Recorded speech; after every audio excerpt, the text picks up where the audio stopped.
ڪنڊياري नئون आबाद press club जे सालियाने चूंडन में नई बाडी जी कामयाबी ते सहाफ़ी बिरादरीन ऐं सियासी समाजी ऐं ॿियनि मौज़ूदनि शख़्सियतुनि पारां मुबारकबादुनि जो सिलसिलो जारी आहे।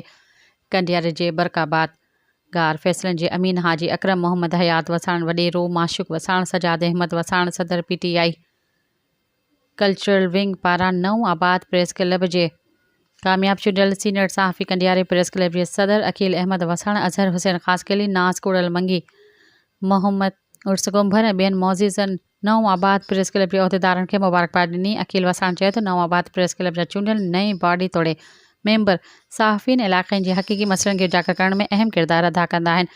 सदर इम्तियाज़ लसकाणी सरपरस्त मोहम्मद सलीम लसकाणी जॉइंट सेक्रेटरी मोती राम समेत मेंबरनि खे आयल महिमाननि सिंध जी सक़ाफ़ती सुखड़ी अजरक ऐं गुलनि जा तोहफ़ा ॾिना। चूंडुनि में कामयाब थींदड़ बॉडी खे मुबारकबाद पेश कई।